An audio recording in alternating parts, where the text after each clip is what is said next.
Namaskar. In a short while from now, we will be having the chief guest for the function.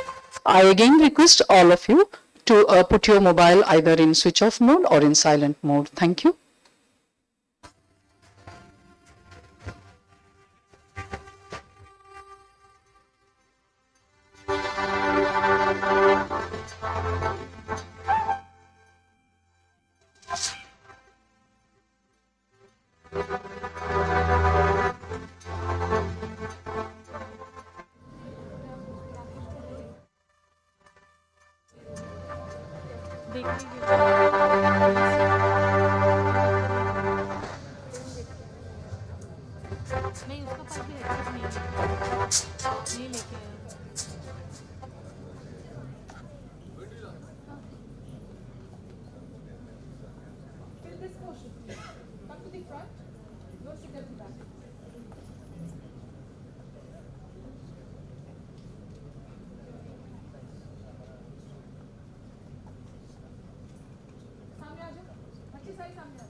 Camera का अंदर होता है नहीं ऐसे पूछ रहा हूं मैं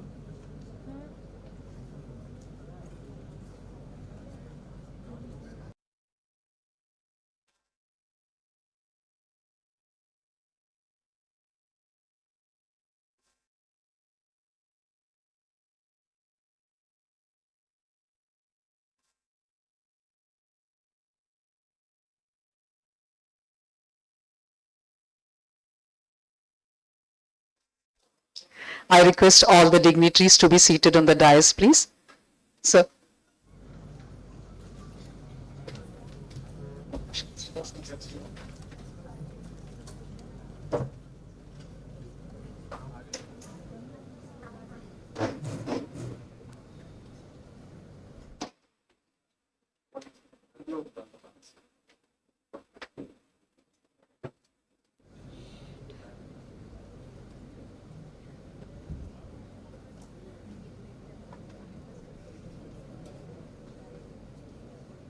Thank you, sir.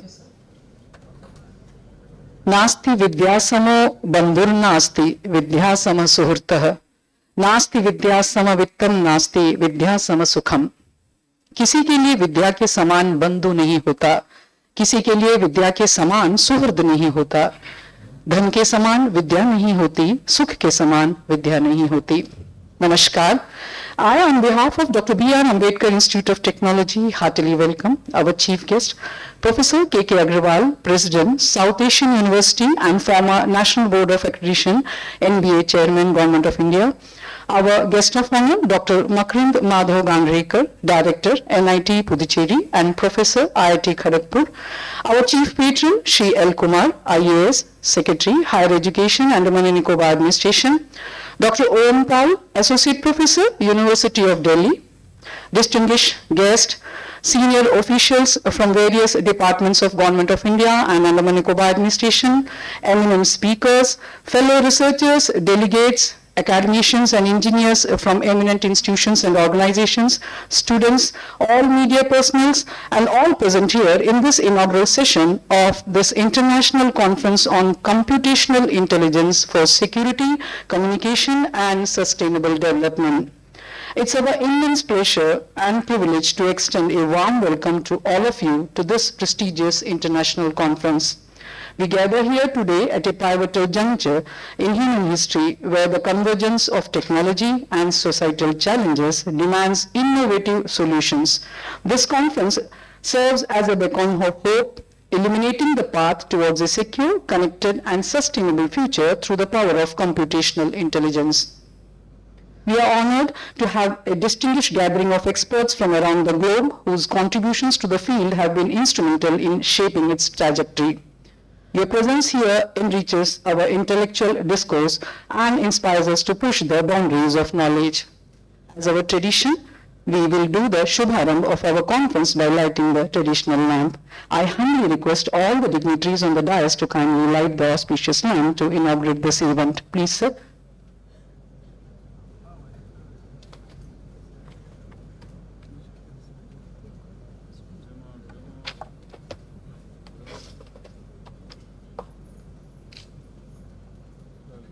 असतोमा सद्गमया तमसोमा ज्योतिर्गमया मृत्युर्मा अमृतम गमया. Little zoom. Slowly, slowly, slowly, slowly, slowly. Ruko, ruko. Now zoom.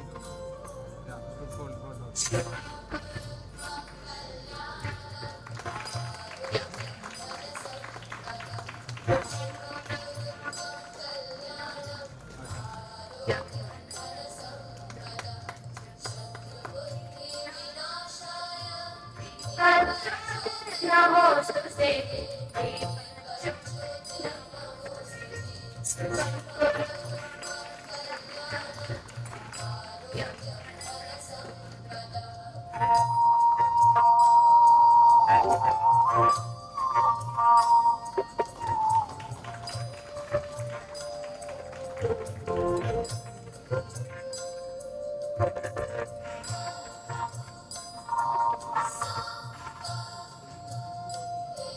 Thank you, sir.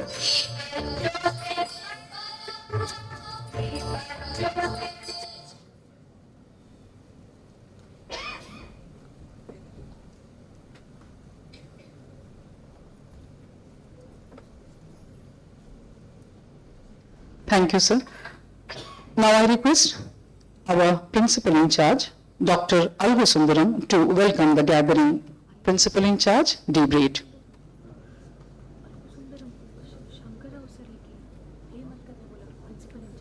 Good morning, everybody. I, on behalf of Dr. B.R. Ambedkar Institute of Technology, welcome distinguished guest. I welcome our today's chief guest, Professor K.K. Agrawal, President, South Asian University and former NBA Chairman, Government of India. I also welcome today guest of honor and keynote speaker, Dr.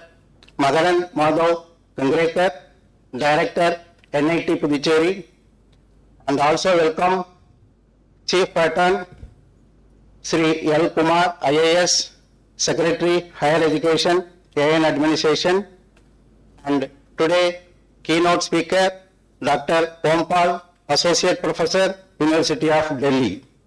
I also welcome the delegates from government departments, Chamber of Commerce, media esteemed colleagues, and fellow researchers and dear students to the inaugural session of First International Conference on Computational Intelligence for Security Communication and Sustainable Development. I am happy to inform that such a conference under the prestigious banner of IEEE Computer Society as a publishing partner is being held for the first time in the islands. This conference provides a unique platform for researchers, practitioners, and industry experts to share their knowledge, insights, and experience.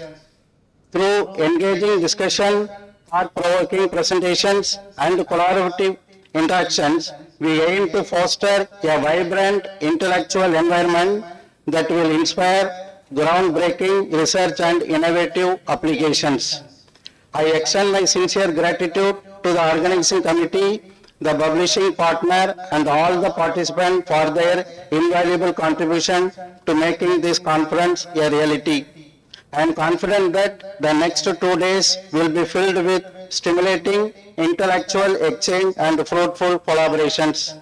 Let us take this opportunity to explore frontiers of computational intelligence and work together to build a safer, more connected, and sustainable world. I wish you all a productive and enriching conference experience.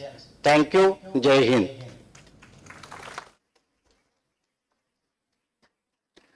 Thank you, sir. As sir has very rightly said, the world is evolving at an unprecedented pace, and with it, the complexities of security, communication, and environmental sustainability have multiplied. It is imperative that we harness the potential of computational intelligence to address these pressing issues. This conference, as sir has rightly said, offers a unique platform for researchers, practitioners, and policymakers to share knowledge, exchange ideas, and collaborate on groundbreaking research. I now call upon Dr. Shoaib Kamal, Event Coordinator and Faculty Electronics and Computer Department, to give an overview about the proceedings we are going to have in these 2 days of the conference. Dr. Shoaib Kamal.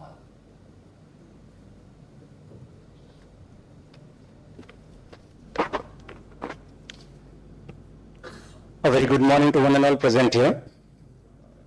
I'm delighted to present the program overview for the first international conference on computational intelligence for security, communication, and sustainable development, hosted by the Dr. B. Ambedkar Institute of Technology, Port Blair. This conference is held on August 5th and 6th, 2024 in collaboration with the IEEE Computer Society, CPS. We are happy and proud to associate with IEEE for publishing the research articles presented in our conference.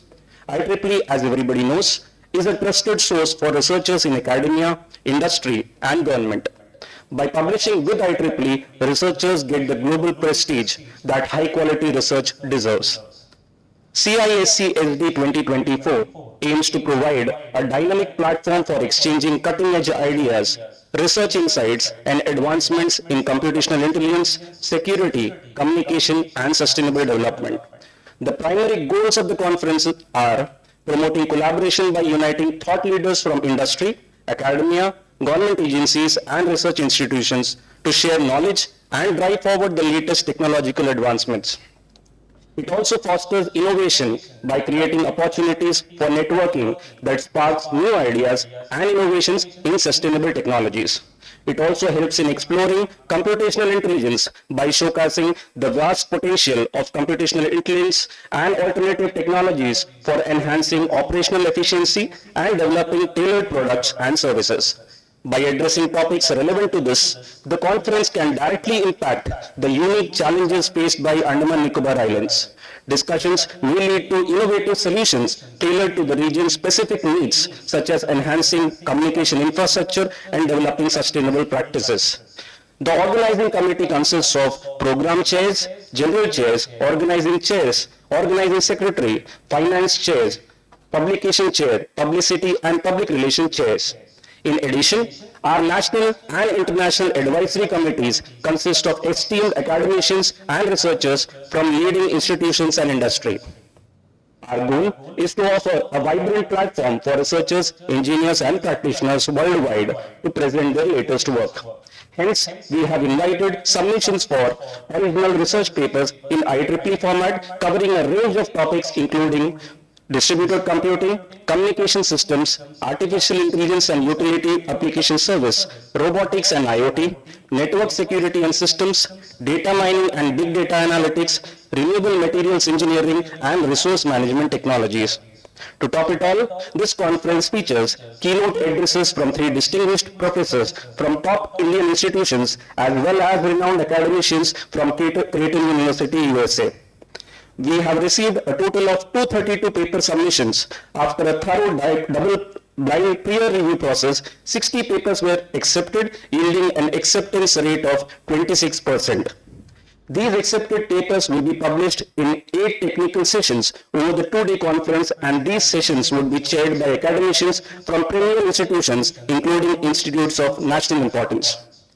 The international conference promises to be an engaging and enlightening experience for all attendees. By bringing together experts and enthusiasts from diverse fields, we aim to advance discussions on critical issues in security, communication, sustainable development, thereby contributing to the progress and advancement of these essential areas. In summary, this conference is poised to benefit the Andaman Nicobar Islands through enhanced knowledge sharing, local issue focus, economic opportunities, networking, and promotion of research and innovation. On behalf of the organizing team, I welcome all of you to this mega event in our island. We look forward to have your active participation and valuable contribution. Thank you.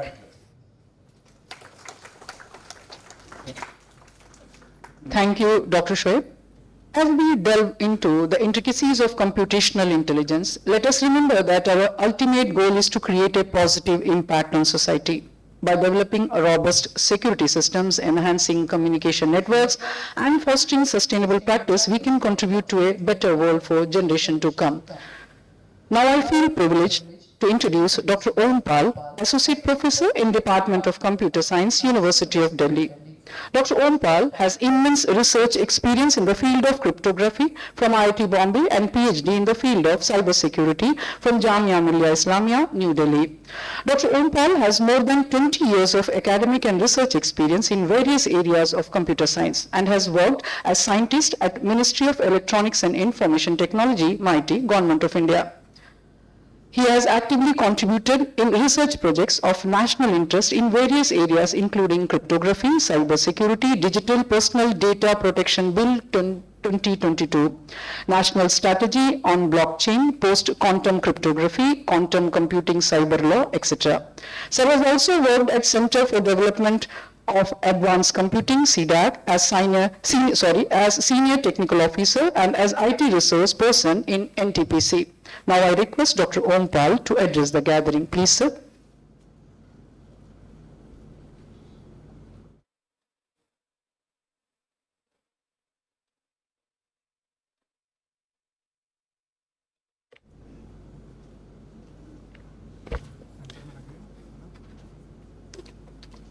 Good morning, Namaskar. Dear authors, researchers, students, teachers, participants, a very good morning.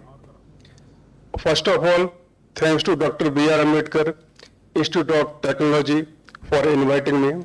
It's my privilege to be the part of this first international conference on computational intelligence for security, communication, and sustainable development. As we know, computer is one of the greatest inventions of previous century. In 1950, it was almost impossible to visualize the correct picture of development of present computing system. When in 1988, USA refused to give supercomputer to India, then India developed its own supercomputer, which was second fastest supercomputer of that time.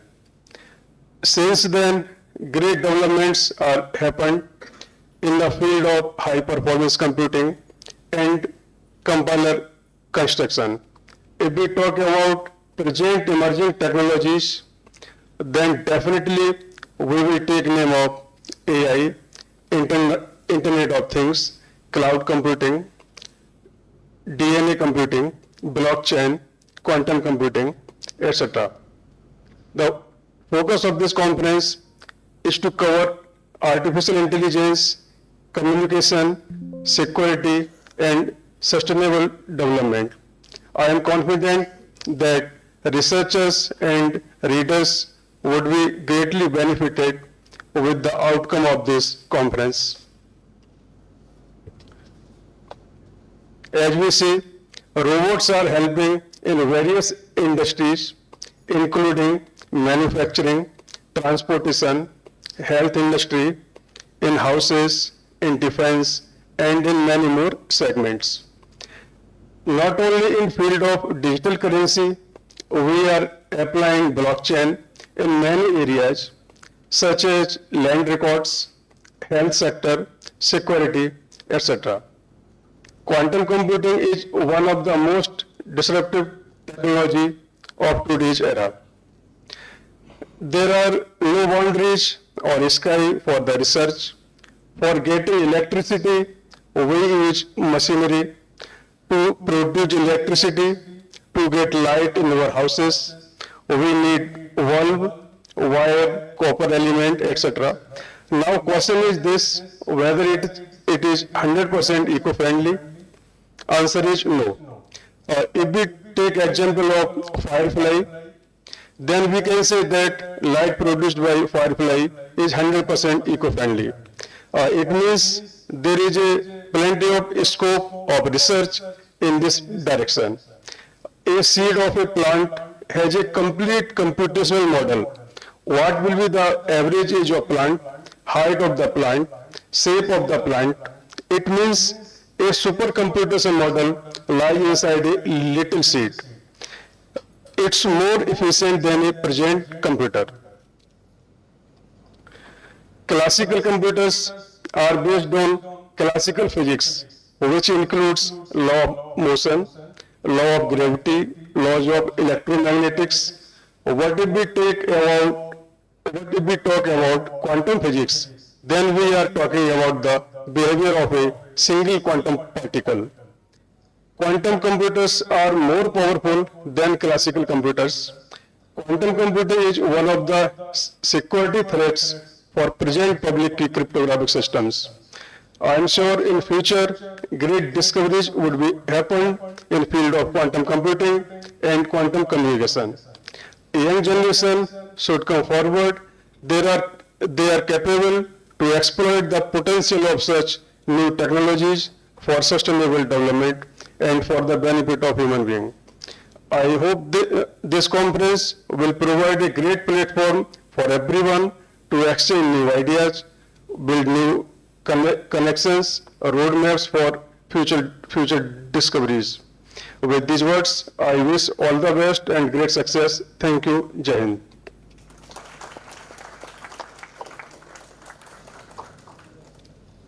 Thank you, sir. So your input will indeed encourage all the participants to engage in thought-provoking discussions, build new collaborations, and explore innovative solutions. I now request our Chief Patron, Shri L. Kumar, IAS, Secretary, Higher Education, Andaman and Nicobar Administration, to address all of us. Sir, please.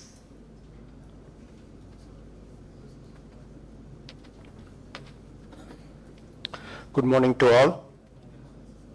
Distinguished guest on dais, Chief Guest Professor K.K. Agarwal, President, South Asian University, Guest of Honor Dr. Makarant Madhav Gangrekar, Director, National Institute of Technology, Puducherry, and Dr. Om Paul, Associate Professor, University of Delhi, and Dr. V. Alagasundaram, Principal in charge of debate, faculty, and my dear students. I'm very happy to be part of such a remarkable gathering where minds from around the globe will come together to share knowledge, exchange ideas, and forge new paths in computational intelligence for security, communication, and sustainable development.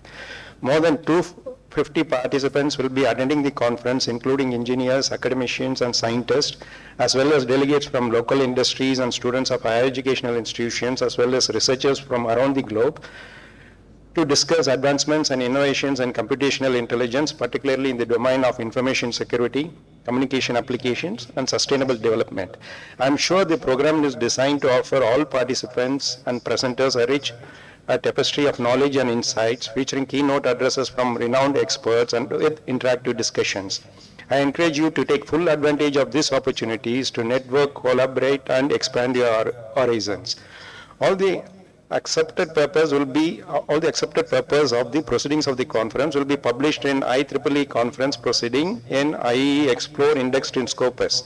A total of 232 papers were submitted, of which 60 were accepted, keeping the standards high.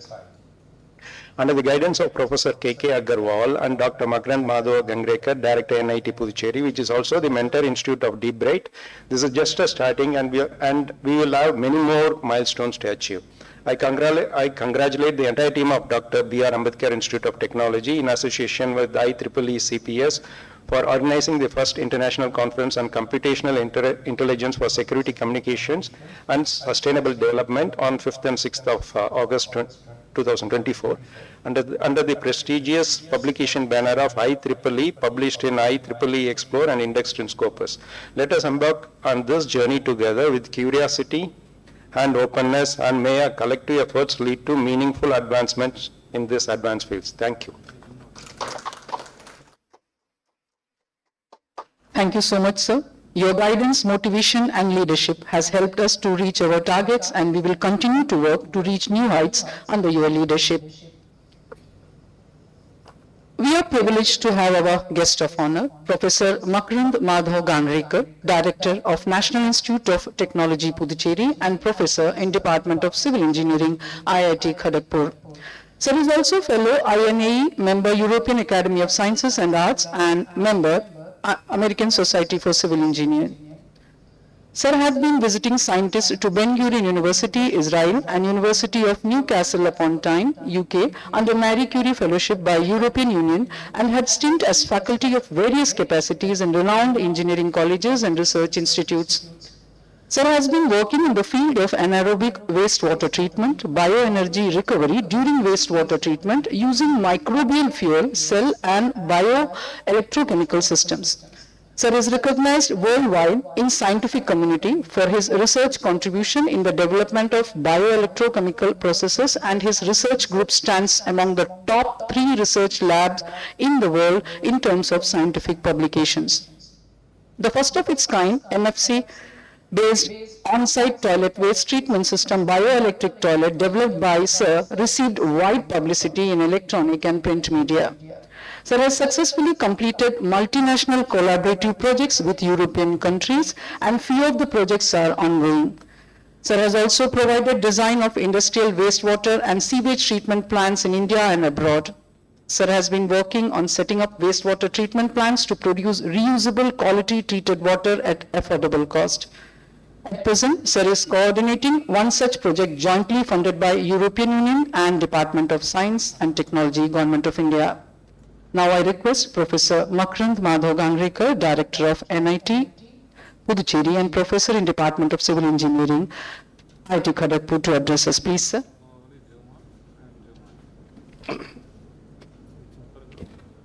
Honorable distinguished persons sitting on the dais, Professor K.K. Agrawal, Sri Kumar, Sri Alago Sumram, Dr. Paul, the esteemed faculty colleagues, fellow visionaries, research scholars, dear students, media personals, very good morning to all of you. Friends, we stand at a critical juncture in the human history, where the convergence of technological advancements and environmental challenges are demanding unprecedented solutions. Artificial intelligence, once a realm of science fiction, is now tangible force of reshaping industries and societies. Today, I want to explore the transformative potentials in AI, In addressing the pressing issues of the sustainability, I being a person working in the sustainability and circular economy, I am more close to that rather than the other two themes, security and other applications of AI. So basically, what is a sustainable development? A sustainable development is a development that meets the need of the present without compromising the ability of the future, so that this planet can be made livable even for generations to come, and making them access to all resources which are essential for life. As Mahatma Gandhi has said, the earth has enough resources to meet our need, but earth will have a shortage of the resources to meet our greed. So we need to utilize the resources available judiciously. And I feel AI can play a key role there by addressing and providing solutions for many complex issues that humankind is facing right now. The AI applications could bring solutions for climate change and modeling and the predictions which we are facing now, extreme weather conditions we are all noticing. If we watch the news, excessive rain, high intensity rain, flooding that is occurring in many of the cities. AI power climate change model can catalyze the vast data sets and predict the weather pattern, and early warning systems can be developed, disaster can be better managed by using AI. This knowledge empowers policymakers and communities to develop effective mitigation strategies to protect the human life. AI has immense application in renewable energy optimization as well. The algorithm can optimize the performance of solar and wind farms when multiple sources are used, such as fuel cells, solar, wind, thermal, and many other, tidal. So AI can really optimize its application and can bring a solution to reduce the capital cost as well as operating cost of the renewable energy resources. It has immense application even in precision agriculture, where more than 30% of the crops that we grow in this country is getting wasted, is not reaching to the public. So use of AI in logistics, use of AI in crop health monitoring, soil health monitoring, and many other issues related to the agriculture can be addressed by obtaining a solution, AI-based solutions, to minimize the wastage that is presently occurring. From environmental perspective, AI has again immense application in waste management and recycling. So AI-driven image recognition systems can be developed. It can classify the waste sorting can be done to facilitate effective recycling. AI can optimize even waste collection routes, so the fuel can be minimized, it can minimize the fuel consumption, and also by effective sorting, it will reduce the waste that is getting dumped on the sanitary landfill otherwise. It can have application in the conservative biodiversity also. Healthcare segment, it has immense application for detecting the chronic diseases. We can develop AI to have early warning systems.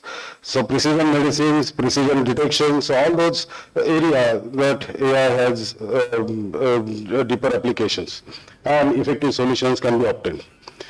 While the potential of AI for sustainability is immense, we must also acknowledge the challenges in front of us. Ensuring data privacy, the ethical considerations, the digital divide are the crucial issues. However, with careful planning and collaboration, the challenges can be overcome. So, to conclude, the AI is not a silver bullet, but it is undoubtedly a powerful tool in our arsenal to combat climate change, to build to facilitate building sustainable future. By harnessing the power of AI responsibly and ethically, we can create a world where technology and nature can coexist harmoniously. Let us embrace this opportunity to shape the greener, more resilient and equitable world for generations to come. So I thank the organizer for making me part of this August gathering and providing opportunity to express my thoughts. I sincerely look forward for the fruitful collaboration between NIT Puducherry and Dr. B.R. Ambedkar Institute of Technology, Port Blair, for developing AI-based technology in very near future for benefit of the society and to strengthen sustainable development goals. Thank you very much. Jai Hind. Thank you so much, sir, for all your valuable inputs and suggestions. We will definitely work together for a more sustainable future. Now we will have the much awaited memorable event now. I request our chief guest, sir, and all the dignitaries in the dais to unveil the conference proceedings, please.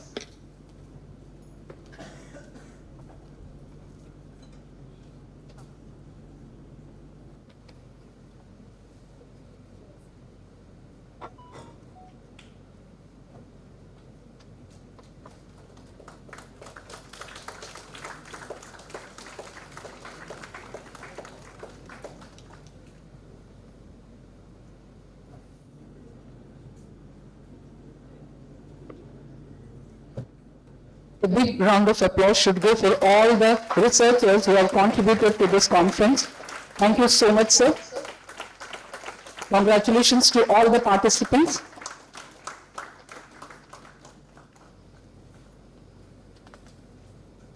Thank you, sir. It's a great honor for all of us that today we have an eminent, nationally and globally known academician, a visionary, an educationist, a stalwart of engineering education in our country, our chief guest. I take this honor to introduce our chief guest to this conference. Professor K.K. Agrawal is an engineer and professor who has worked in the fields of computer engineering and information technology. Sir is current president of the South Asian University, a university established by SAARC nations since December 2023. Sir is currently also the chairman, Board of Governors of Dr. B.R. Ambedkar Institute of Technology, Andaman Nicobar Islands since 2018. Sir was the founder, vice chancellor of the Guru Gobind Singh Indraprastha University from 1998 to 2008, and founder chancellor of K.R. Mangalam University in Gurgaon from 2013 to 2018. Sir has served as the president of the Computer Society of India from 2007 to 2009 and held the position of the vice president of Southeast Asia Regional Computer Confederation from 2008 to 2009, and then as the president for year afterwards. Sir has also been the chairman of the National Board of Accreditation, India, from 2018 to 2022, and the chairman of the Board of Governors of Malviya National Institute of Technology, MNIT Jaipur, from 2012 to 2015. Sir also has served as Pro-Vice Chancellor of Guru Jambheshwar University, Technical University of Haryana, during 1994-1998. Sir was also president of the Institution of Electronics and Telecommunication Engineers, IETE, during the period 2002 to 2004. Sir obtained his engineering degree in electronics and communication from Punjab University way back in 1968 and MSc Engineering in Advanced Electronics from Kurukshetra University in way back 1971. Sir got his doctorate from Kurukshetra University with the thesis on reliability evaluation and optimization. Sir has extensively worked in various fields of electronics and computer engineering and published several papers in reputed journals. Sir has also written books on reliability engineering and software engineering. Sir has been conferred Rajkumar Vashne Award in Systems Theory for the year 2006 by the System Society of India for recognition of his excellent contributions towards reliability analysis of engineering systems.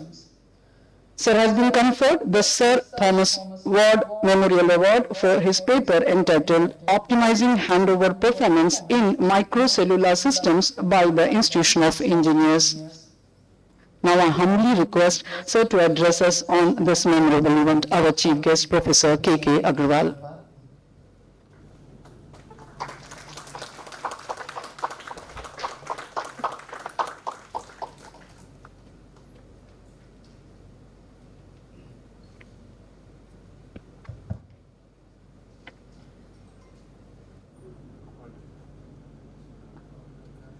Professor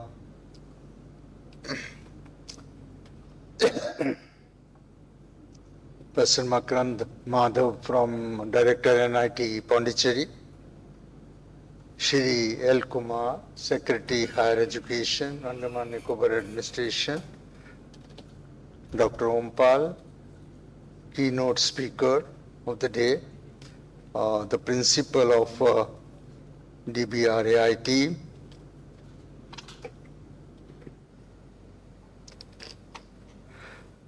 distinguished guests, delegates to the conference, and the two organizers who have put in heart and soul in the conference, Dr. Shrabni Malik and Dr. Shoaib Kamal. The compeer, Dr. Raji, who has been working in the department for quite some time with dedication, and young students. I'm highly excited to be back to DBRAT after several years. I have been visiting this institution reasonably frequently, but then COVID shifted us back so many years and so on and so forth. Friends, first of all, let me convey my heartiest congratulations and compliments to the faculty of this institution for organizing the first ever international conference in this institution.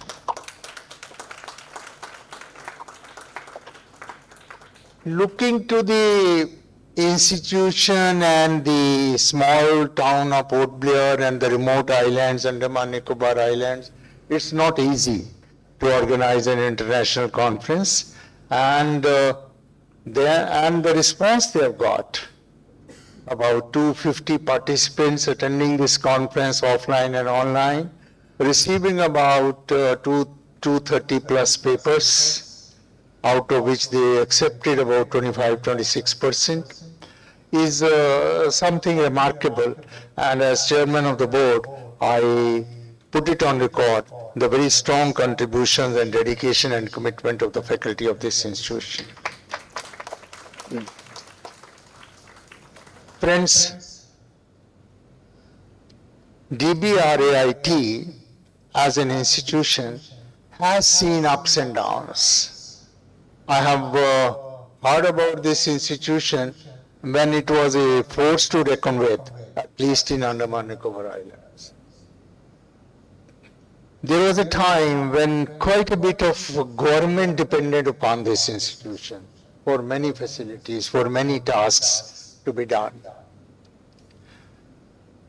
Then there has been a lull period, although the government always stood by the institution strongly, but for reasons beyond the institution and beyond the government, the institution did have a not a very healthy growth for some time.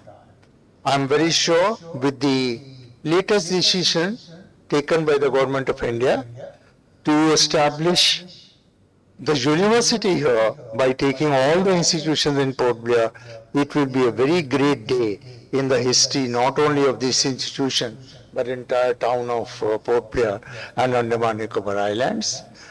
I am eagerly watching the growth of this university and making sure that this will be a great, great comeback. I wish you all the best. Friends, when the process of this university establishment was started, I remember the initial seeds were put in by the then governor, Professor Jagdish Mukhi. When we started this process of establishing a university here, Professor Mukhi himself, being an academician, was keenly interested to have a university here and make sure that this region grows academically. Many people have reservations about the size of the university, about the size of the town, and so on and so forth. Professor Makran Madhav is here. He has also seen the whole world. There have been universities, the world-class universities from very small towns in the world. It's not the town size which matters for the growth of the university or for the reputation of the university. It is for the people who make the university that the university is built up. It is for the people who join hands to grow the university that the university is built up. So my formal request to the Secretary Higher Education here would be just to make sure that the university is facilitated to grow by having the best people, at least in the country, to come around. And ladies and gentlemen, I'm very sure for the town of Port Blair, it's easy because we have too many senior persons in the country who are living, just two of them, and they can settle anywhere for at least 4 or 5 years, if not for the life. And that is the place which makes this place very, very potential magnet for attracting those people to spend a couple of years and build this university. I'm sure this model will be put forward to grow this university. As far as this conference is concerned, I think it's a very thematic topic, computational intelligence for security, communications, and sustainable development. As Dr. Ompal said, I mean, today to imagine sustainable development without computers is something impossible. You just can't. If we're taking for computers for granted, that's a different thing. But imagining sustainable development without the use of computers is impossible. Cybersecurity and communication, of course, are offshoots of the computational growth which has happened in the country, which is going very fast, going very well. I'm a student of computer science, and I know for sure that the subject of computer science is fortunately not very heavily dependent on the town where you are. When I look to the history of growth of this country, we established all the original historic towns by the banks of the rivers. Why? Because river transport was the only method for, dominant method for communication. And without communication, you can't grow. Then when rail network became very strong, we established many good towns by the size of the stations, which became popular town stations. Cyber pathways, fortunately, is a road network, IT road network, which can cross over any town, any river, any small place, and so on and so forth. Therefore, for the first time in the history, we have a potential to grow without looking to the size of the town, without looking to the location of the town, and that's an opportunity for a place like this. Dr. Ompal, in his address, and Professor Makarand also mentioned innovation. Friends, sustainable development by itself sometimes appears to be a dichotomous contradiction, as if sustainability and development are opposing each other. Unfortunately, that was the perception, and we believed in this. And I'm sorry, Professor Makarand, most of our engineer fraternity added to this was that we developed without looking to the sustainability angle. And that is where the problem started. We cannot afford to develop without looking into sustainability, but it happened for some time.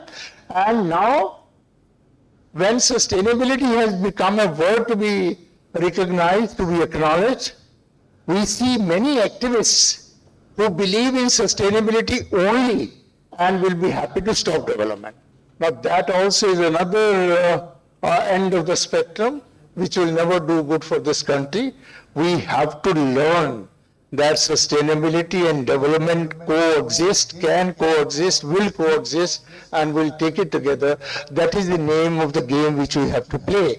We cannot leave either development nor sustainability to chance. And with all my experience, I can say with 100% confidence that it is possible to make both of them coexist equally strongly, and making sure that the world is a much better place to live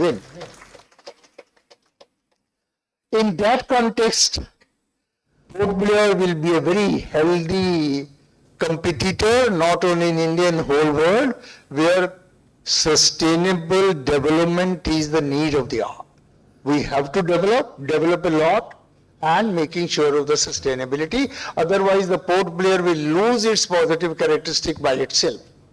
I am aware of some of the very good projects taken up from this small institution, which help the sustainability in the islands, which were a great source of knowledge input to the government to ensure that how sustainable growth can take place.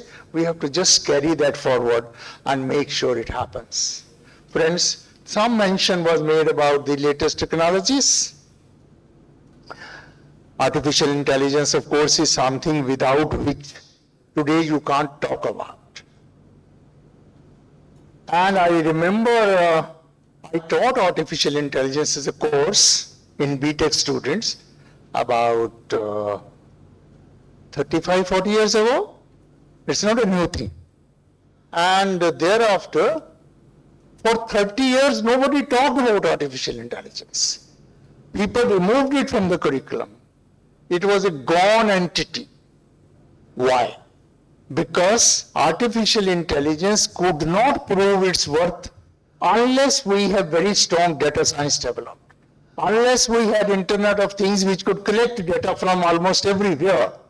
I was reading the development of an electrical motorbike in the country by two young engineers in the country, and they say we collect 3,000 data points every second. Imagine 3,000 data points every second when the bike is traveling. Now with so much data with you, yes, it has its own problems, that's a different thing, but it gives you so much information to make use of artificial intelligence. Of course, I for one am never happy with the word artificial in the artificial intelligence, because I believe there's nothing artificial about artificial intelligence. And I prefer to call it augmented intelligence of the human being. It's our intelligence which is multiplied, which is supplemented. There's nothing artificial, but somehow the word artificial has got on. But what I'm trying to say is, today artificial intelligence is a great tool because we have too much data to play with and find out and cull out the information which we want to. When the data was not there, where from we could get the information, and therefore subject itself was drawn.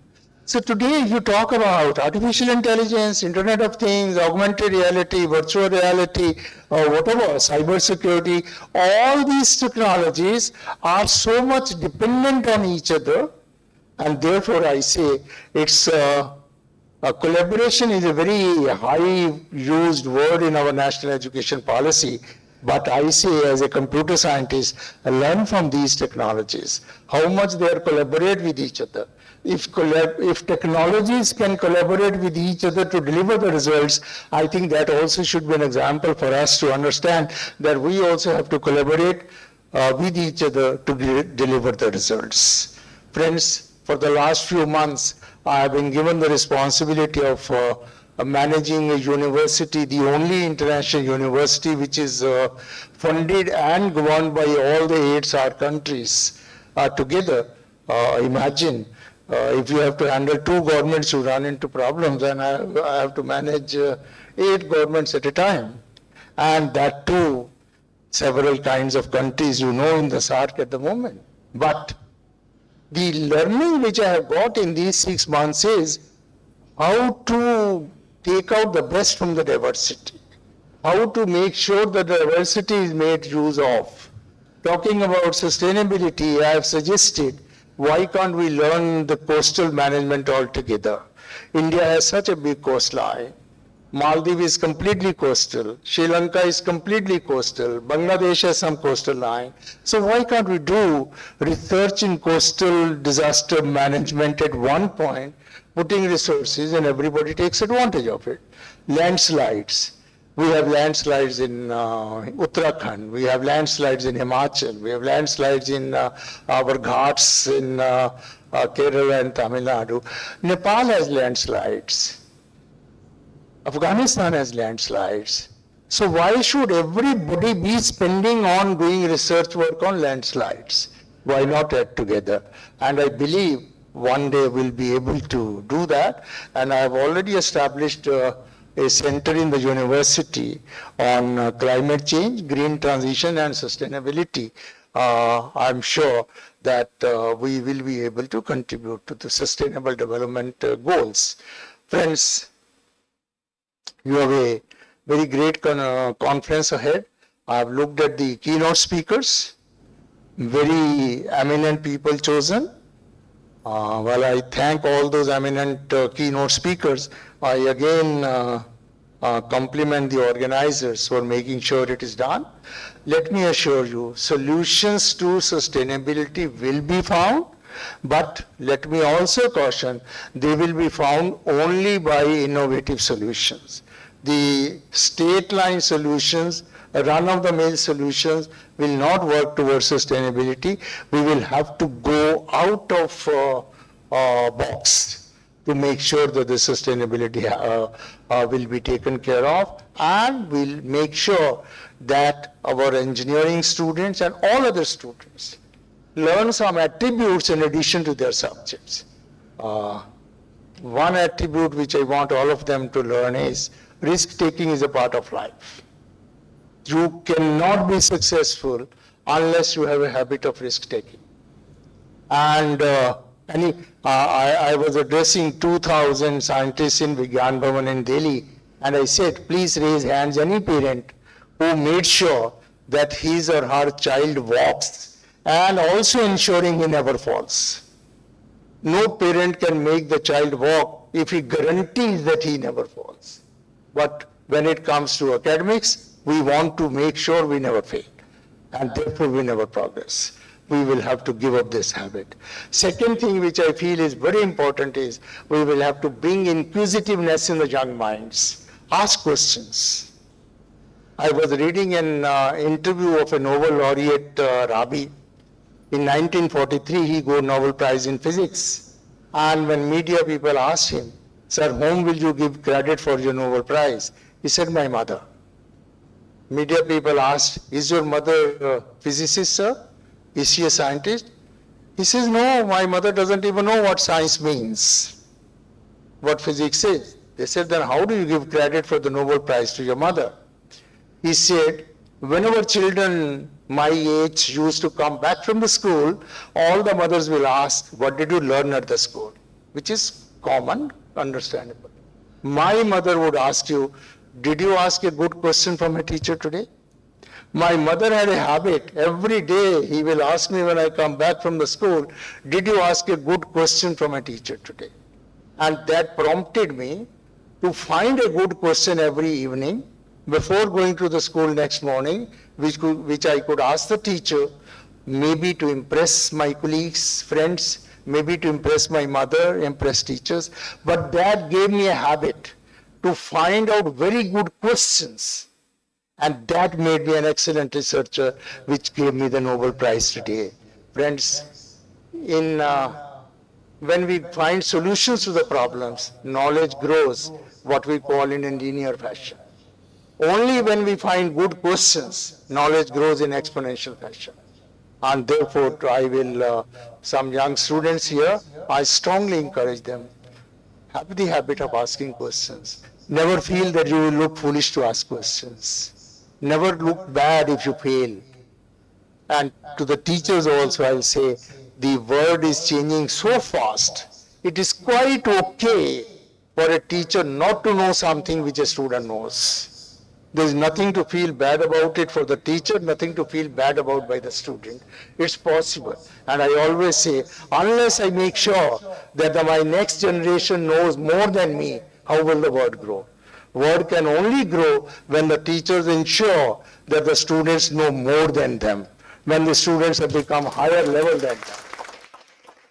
We as senior teachers have to make sure younger teachers are higher than us. Younger teachers have to make sure students are higher than us. Then only the word grows. And I once again thank this small institution for organizing such a great conference, and hope that not only this conference will be a success, but it will act as a threshold for the next level of the growth of the university. Wish you all the best. Thank you very much.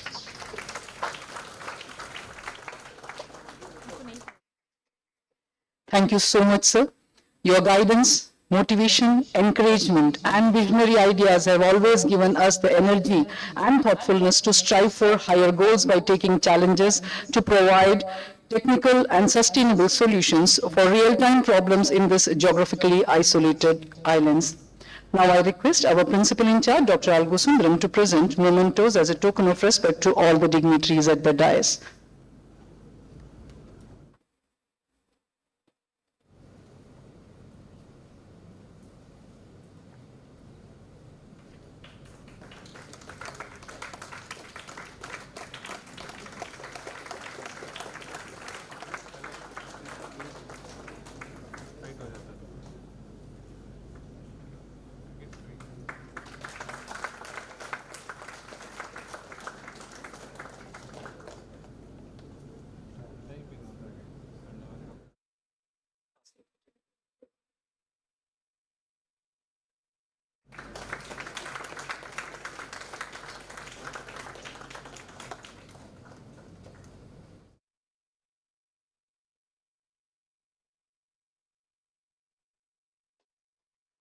Thank you, sir. I now request Dr. Shabani Malik, Event Coordinator, D-Braid, to formally close this inaugural function. Dr. Shabani Malik.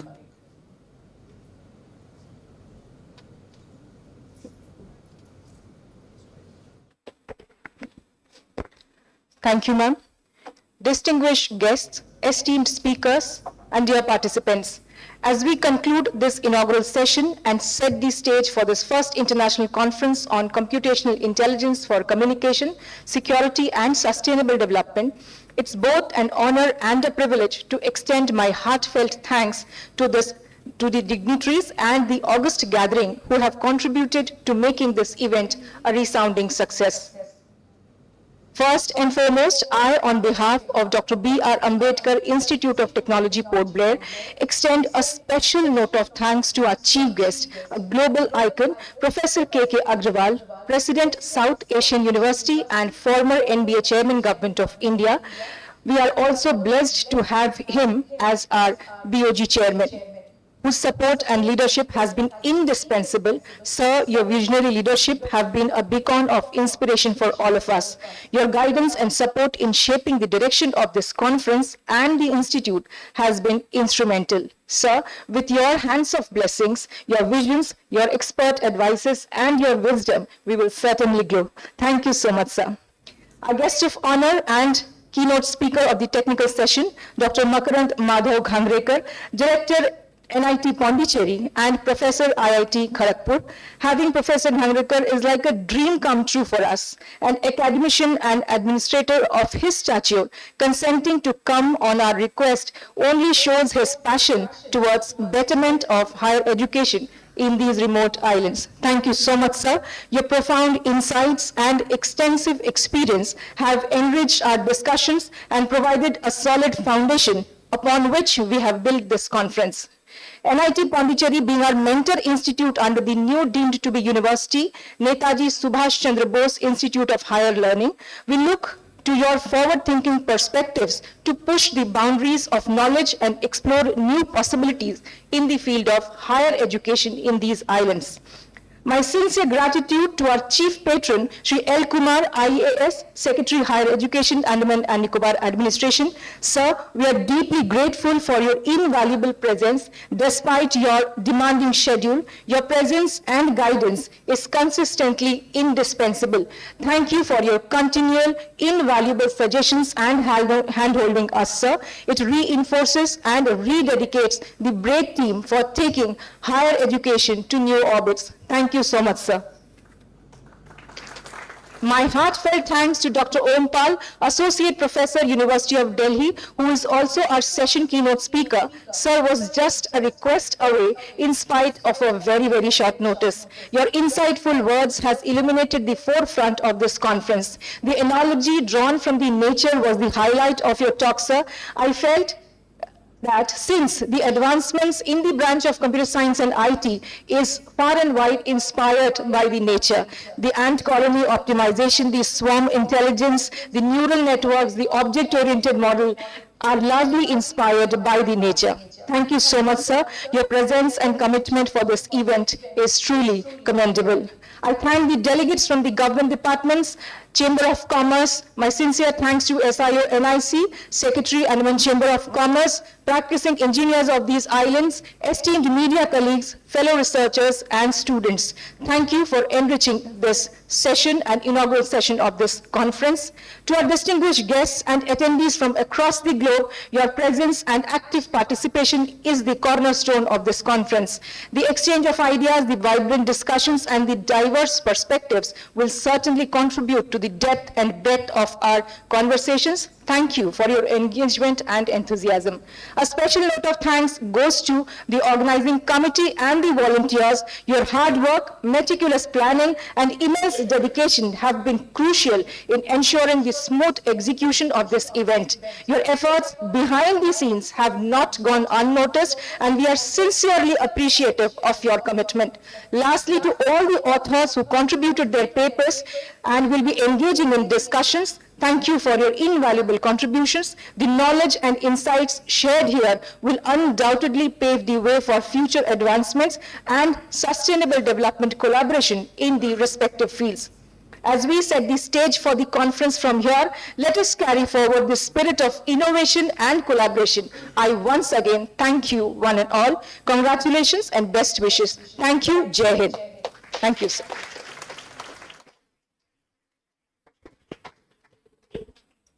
Thank you, Dr. Shabani. Now I request all dignitaries and guests to join us for a high tea arranged in the ground floor in the foyer. Please, sir.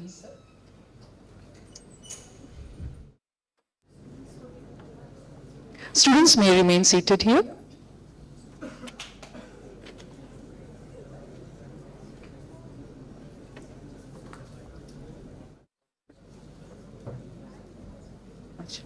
After the high tea, all are requested to come back to this conference hall for the keynote address.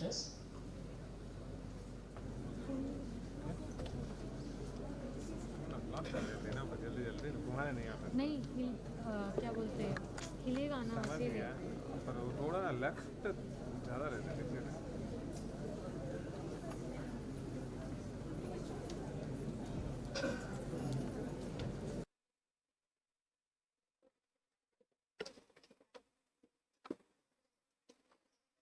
I once again request all of you to come back after the high tea for the keynote address by Professor Makrand Madhav Angrekar, Director NIT, Puducherry, and Professor in Department of Civil Engineering, IIT Kharagpur. Thank you. Jai Hind.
A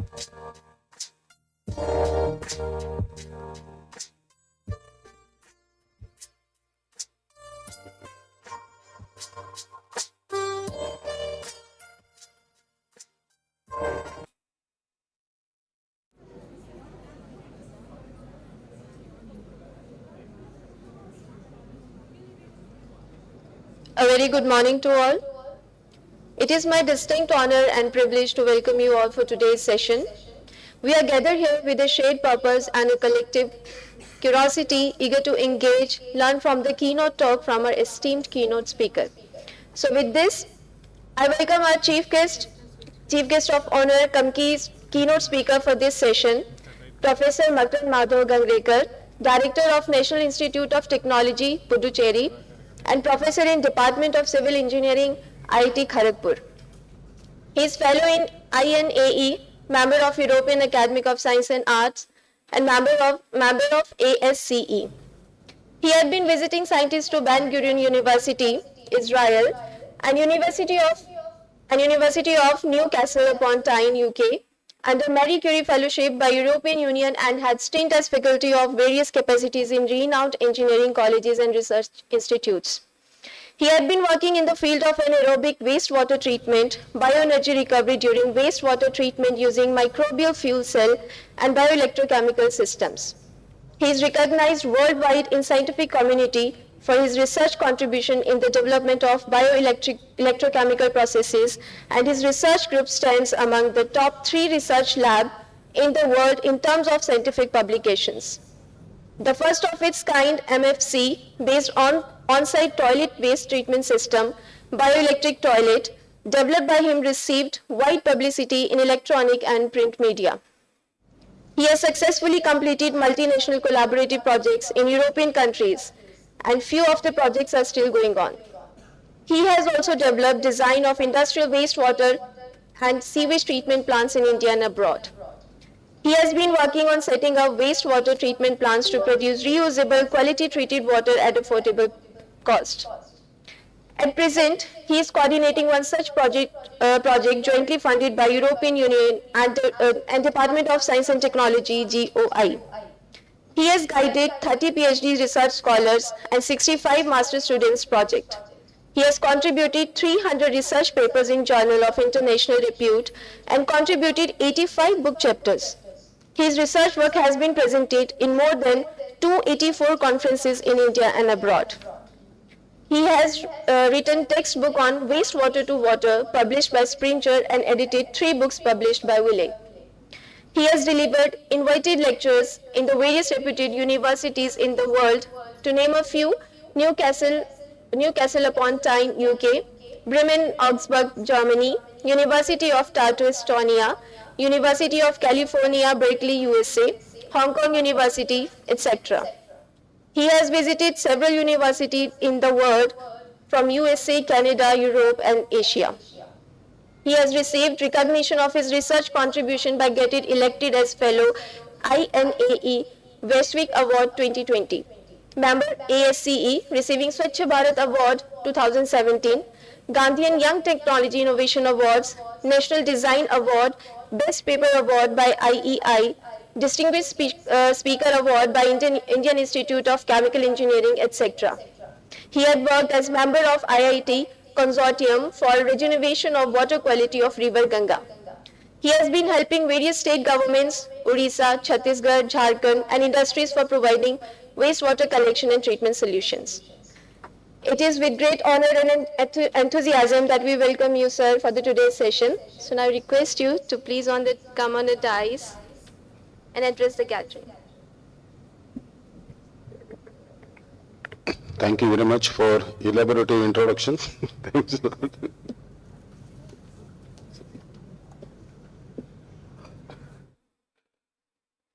Slide changer is there.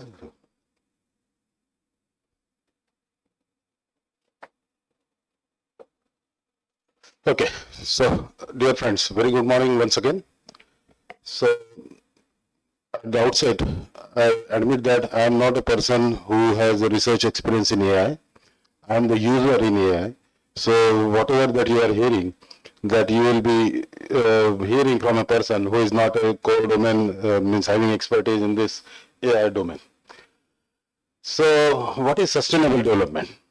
The sustainable development is a development that meets the needs of the present without even compromising the ability of future generations to meet their own needs. So that, as said in the morning hours, that we make the resources available for next generations to come. The sustainable goals set by UN, they are in 17 categories addressing different issues related with the life, so that the life on this planet can be preserved, let it be including poverty, gender biasness, life above water, life below water, and all other things, development, cooperation. So everything has been covered under 17 SDG goals by European Union. European Union has set a target for imparting sustainability by 2030.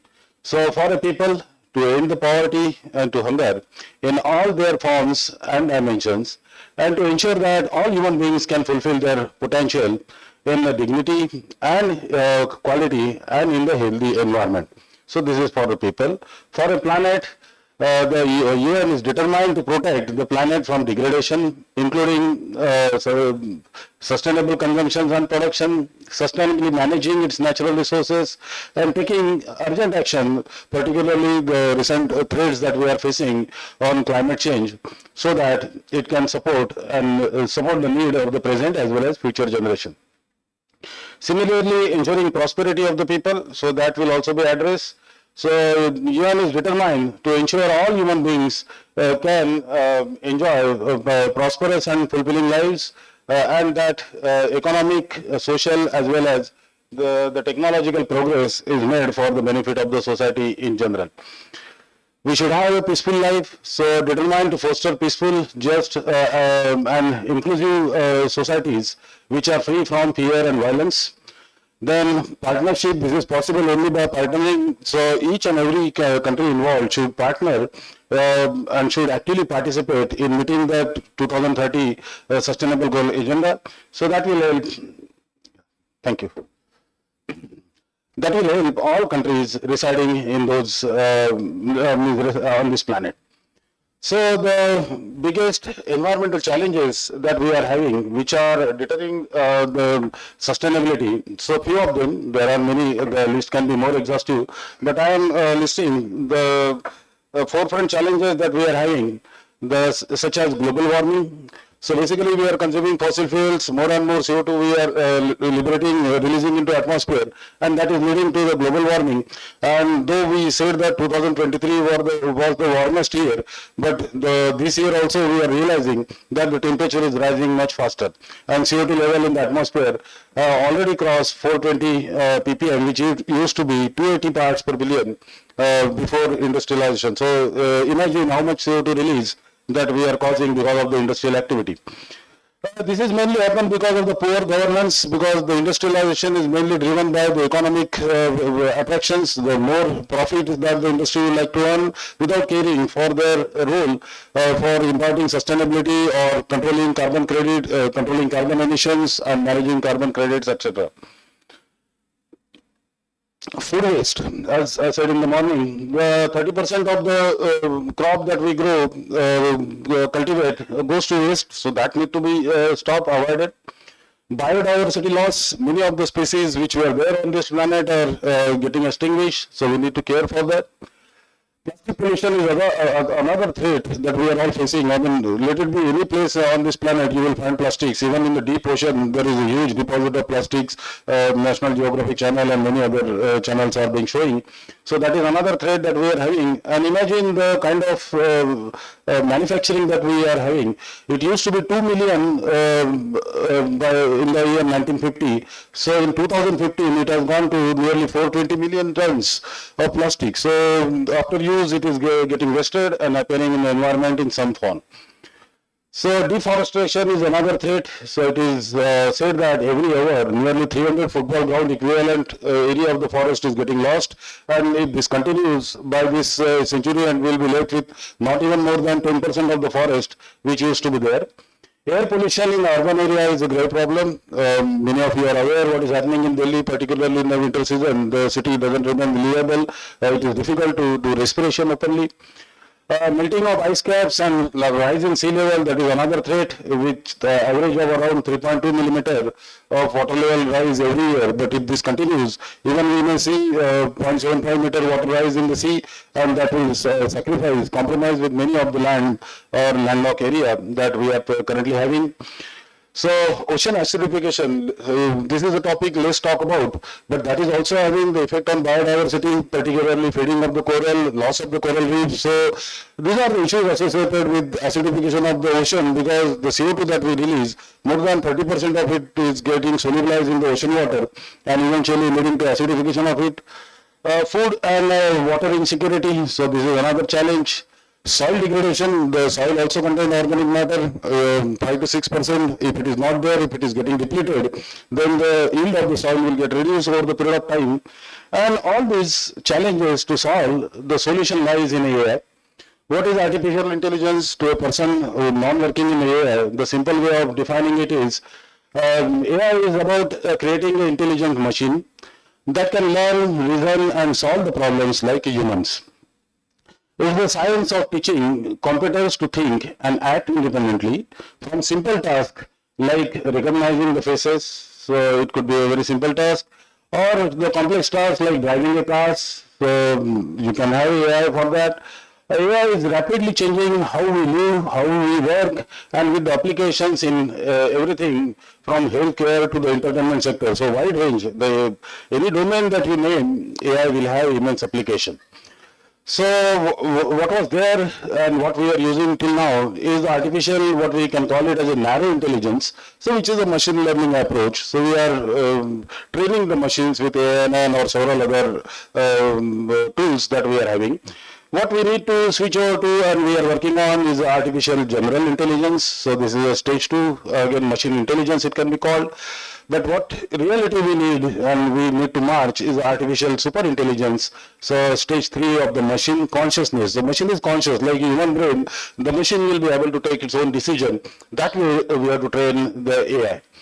So what will be the role or contributions of AI to impart sustainability? So as a tool, AI can be used as a tool for data analytics, predictions, for optimizing the process performance. Many dependable parameters are involved in many of the systems when we are modeling, particularly environmental systems are very complex and straightforward or mathematical correlation cannot be established. So there AI can play a bigger role by involving deep data science, data analytics, data processing tools, IoT, in the morning it is talked about, ANN, robotics, machine learning. So many of these can be used for developing the AI so that either the process can be optimized or the better yield can be obtained or the product cost can be reduced by utilizing the resources to its optimal level. The AI has immense application. These are few examples: renewable energy, waste management, and even in a climate modeling.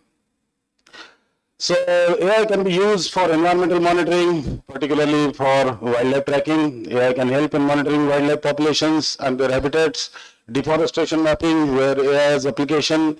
Pollution detection, AI can be used. AI can be used deeply in the waste management, minimizing waste collection route by properly scheduling the waste collection, solid waste collection routes, and carrying out sorting by the AI by imaging, and then facilitating effective recycling of the solid waste that we generate. AI-driven sorting and resource recovery is feasible. Reducing landfill emissions by application of AI, that is another area. AI in the climate modeling has immense application, and now you can see and you will be realizing the weather forecast that we are having is getting better and better every day by using AI, because deep data that they are able to handle well. So that will enhance the climate model predictions. The carbon footprint reduction, it can help.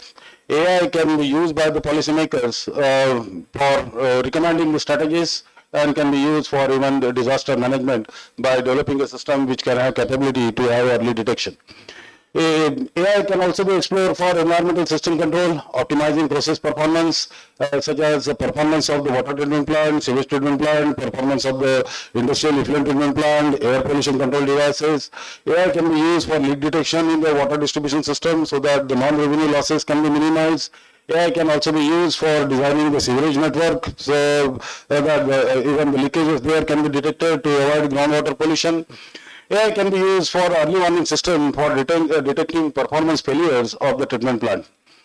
Renewable energy sector also can be explored for getting the benefits. So to optimize solar and wind energy production, predictive maintenance for renewable energy infrastructure, AI can be tuned for operating or optimizing the projects which are typically utilizing multiple energy systems such as wind, solar, hydrogen fuel cells or other type of fuel cells, tidal energy or biomass based energy system. So all those can be integrated together to get best out of it. AI reduces the energy consumption in the building and factories, so that way it can benefit. AI optimizes the operation of the solar and wind farms, so that can be programmed like that to get maximum out of it. AI in agriculture, this is another big area where the new budding research scholars can explore the possibilities.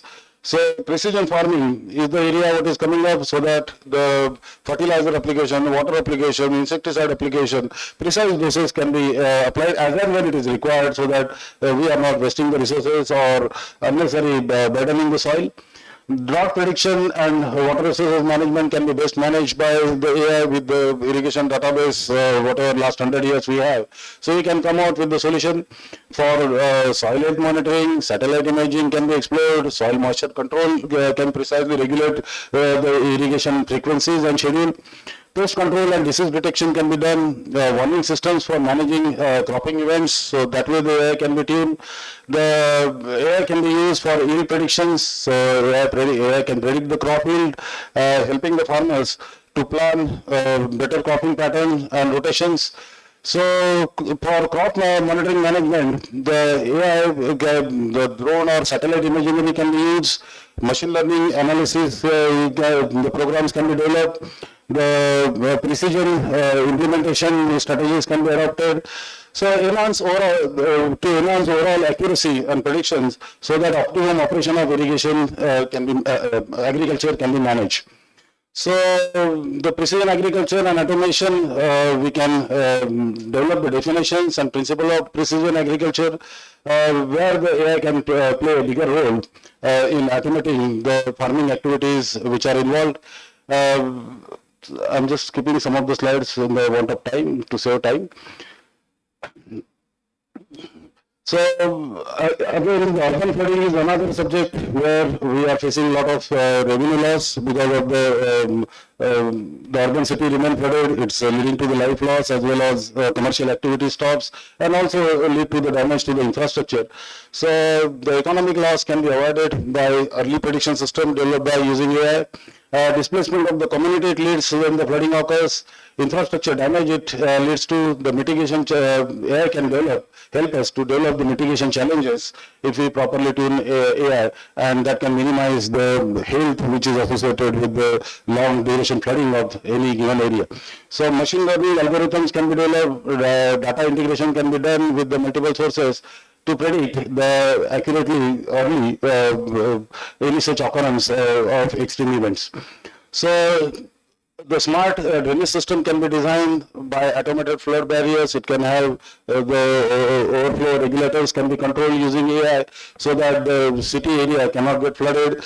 The primary and secondary drainage systems can be properly designed in the urban city planning.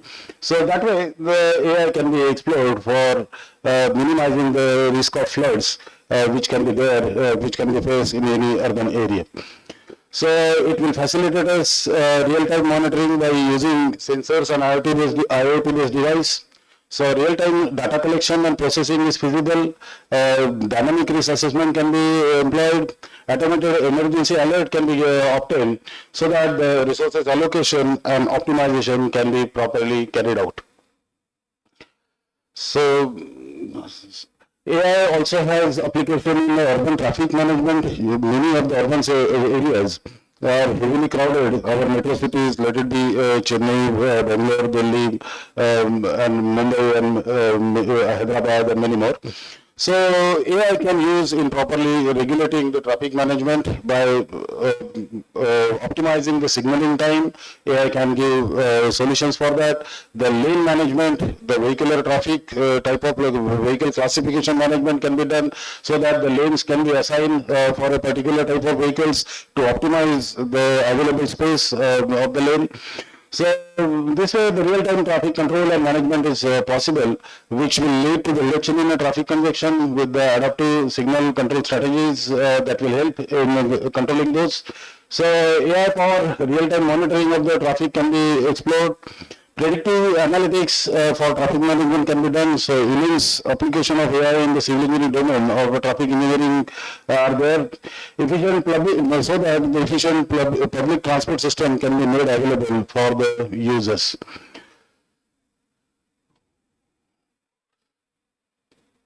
So if we do the SWOT analysis, strengths are the real-time data, efficiency and safety improvements lead there. So it can, if we use AI, even the risk of accident can also be minimized. So that will be the strength. So weaknesses are high initial cost when we are implementing the AI-based system. So there may be a little higher cost of the implementation. However, the opportunities are integration of the smart cities. As Government of India, we have been talking about developing smart cities. So AI will provide us opportunity to impart smartness to the cities by imparting the smart traffic management system. And the threats are, there is always, as said in the morning, the cyber security risk, potential of job displacement. So job scenario will change from one, the traffic police standing there and controlling the traffic. Instead of that, the AI signaling will control. So job definitions will change with the use of AI. AI can also be explored in the conservation for monitoring and protection of the wildlife, predictive analytics for habitat and conservation, AI-driven data mapping can be explored for that. In healthcare sector, it has immense application. So to increase the diagnostic accuracy, so AI-based diagnostic tools can be developed. So this will have benefit so that you are not overdosing the patient, you are not experimenting on the patient by backend using AI-based techniques. Even AI can go for the precision radiology application so that the patients are not unnecessarily overdosed. However, we need to have ethical considerations, particularly when it is a health sectors. So personal health should not be disclosed into public. So there are some ethical issues ensuring transparency and accountability of the data which is being captured by the AI. The informal consent for AI-driven treatments, the patient should give consent for that, and this way we can develop the healthcare application systems for AI for precision medicine and accurately predicting, or even predicting the early the detection systems for many of the chronic diseases which are there when the occurrence occur. Already the patient has gone into first or second stage. So even prior to that, using the AI-based data, we can have the early warning systems in a healthcare. So here again, the SWOT analysis for application of AI in healthcare is enhanced diagnostic accuracy and personalized treatment. So that is a strength. However, the weaknesses are high cost, it could lead to, and data security is a concern that patient will always have a risk that my healthcare data should not be disclosed. Opportunities are innovations in a patient care, expanding AI applications, so it will have applications. However, the threats are ethical and regulatory challenges, resistance to the adaptation by some of the patients. So these are all threats. So AI can also be explored for intelligent city planning. So typically the architecture domain, country is being planned so that the smart city planning can occur without leading to the traffic congestion. The city planning also need not only traffic, ensuring that adequate road space is provided, adequate open grounds are provided for other recreational purposes. identifying institutional area which can be efficiently approached, identifying residential as well as core business district. So all those planning, the AI can play a role for efficiently managing the infrastructure and other logistic supports which is required for any of the cities. Let it be the solid waste collection system, let it be water distribution system, let it be sewage collection system. So AI will be helpful tool based on the past experience that we have. If we can digitize those data, then getting the information from the past experience, we can make our system more and more efficient by application of AI. AI also has applications in other engineering domain, the productions and manufacturing. And at the end, to conclude, the AI will be instrumental in tackling the climate change, resource scarcity, so optimizing the resource management, and also immensely it can help us in controlling the pollution which is otherwise getting caused. It will optimize the energy grid, revolutionize agriculture, and it can create a sustainable cities. However, it's crucial to develop AI responsibly to minimize its own environmental impact. So AI, the tools that we are developing, the hardware that we are using for implementation of AI, they themselves should not cause adverse environmental impact. So that care we as IT engineers or the software engineers should take care of. The balance between AI potentials, benefits, and its energy consumption is another key challenge which we need to address in coming future. And ultimately, the AI can be a powerful ally in a building for building a greener and a more sustainable world for all of us to remain safe. So, thank you very much for your patient listening, and appeal to all of you care for the environment for imparting sustainability to this planet. Thank you.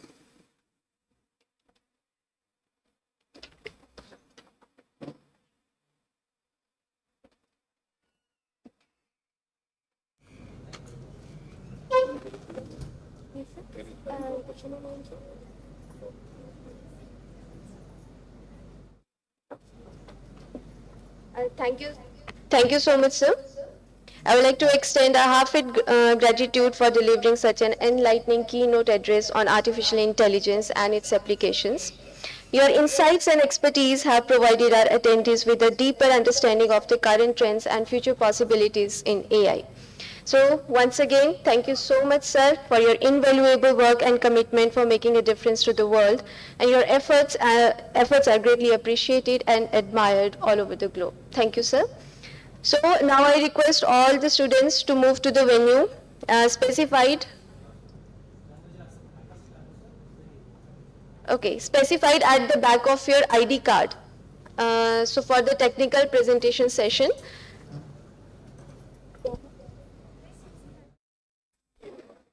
students with the language lab written at the back of the ID card, they'll first leave the hall, conference hall.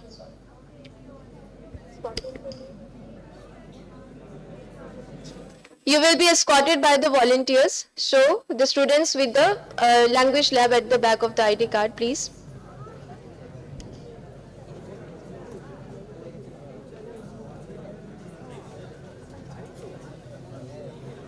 I again request everyone, please check at the back side of the ID card. The students.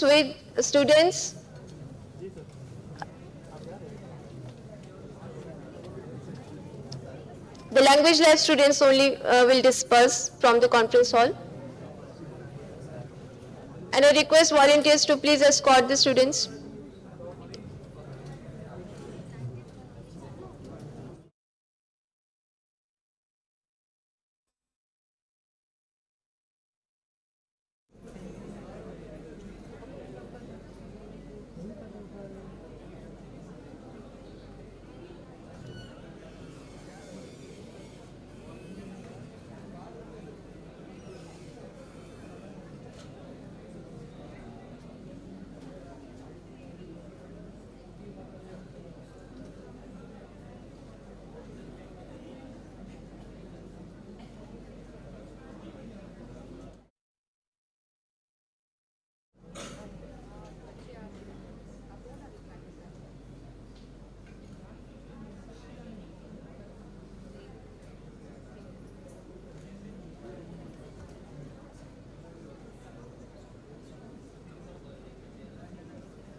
Our students with AV Hall written at the back of the ID card, you will be escorted by our volunteers.